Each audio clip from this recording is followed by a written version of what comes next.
Put a finger down. Fuck my life edition. Put a finger down if your husband left for a work trip and ended up going missing and you found him in the hospital because he got into a bad car accident and he went into a self-induced coma and the doctors tell you they don't know if he'll ever wake up. And that same day, you find out that he had been cheating on you for years, living a double life under a different identity, and you still stuck by his bedside for a month waiting for him to wake up. Shit is about to get real. This is going to be a very interesting story, real life story. You know, grab your popcorn, your tea, and let's get into today's video. Hey guys, my name is Maria David and welcome back again to my YouTube channel. Things we see on TikTok. This particular story is interesting. I'm going to go ahead and play other part of the story, but this particular one I played first, she was talking about how her husband was in coma for a month. She checked his phone and she realized that he was cheating. I don't want to tell you guys what happened after that. Let me just tell you guys what happened. Suspense.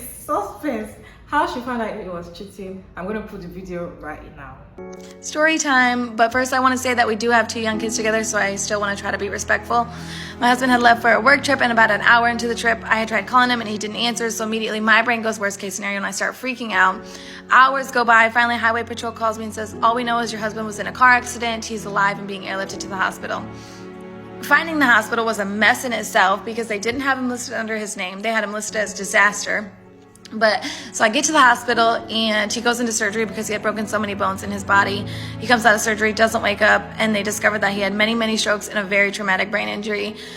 So they said, like, we don't know if your husband's gonna wake up or what he's gonna be like if he does wake up.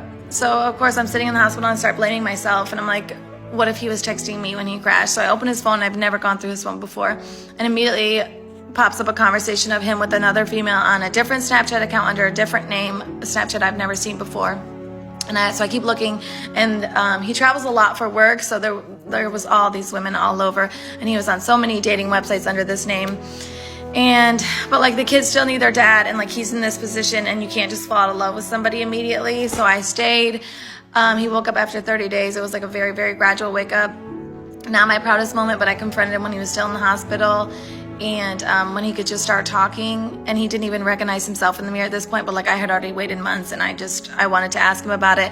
So I pulled up a picture of one of the females and I was like, who is this? And like obviously he was still very disoriented, so he did not give me the right answer. But as time went on, he finally admitted he did cheat on me, but that he was sorry and said all the shit that guys say to get you back. And we were in like a very unique situation.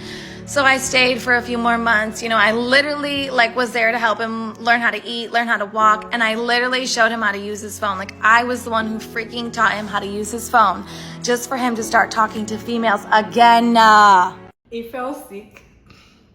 He got out of surgery or coma. He couldn't use his phone. She taught him how to use his phone just for him to start cheating again. Men will disgrace you. What in the world? What? Like, I just hope she got a divorce, like instantly. Like, no, that's not going to happen. I don't think there's going to be any forgiveness again after that, because he has already shown you who he is. So just take it for it. He showed you the first time, forgiveness. The second time, bye-bye. More details on the conversation, how she confronted him and all of that in this video. So a lot of people ask how the confrontation went. So let me clear this up while I'm here. I didn't confront him the second he opened his eyes. Like, you wake up from a coma very gradually. And so after he had woke up, he still couldn't talk. He couldn't talk for months. I confronted him when he could start talking. As far as exactly how it went, picture screaming, fighting, yelling, all of that. And then completely erase that from your memory, because that's not how it happened. It was literally the softest confrontation you can imagine. I pulled up a picture of one of the girls on my phone and I said, who is this? And he said a coworker. So I knew he was disoriented still. Keep in mind that he recognized me, he recognized the kids, he recognized his mom. He just couldn't recognize himself in the mirror and couldn't recognize people that he didn't see on a regular basis or people that he wasn't super close to. So I know that everyone thinks that we broke up, but we are actually still together. Just kidding, fuck that. So after he had left the hospital, he had to go to a rehab center because he needed very intense therapy every day. Of course, it wasn't in the state because why are we going to make my life easy? So I could only go visit on the weekends, and we did marriage counseling and everything through the rehab center.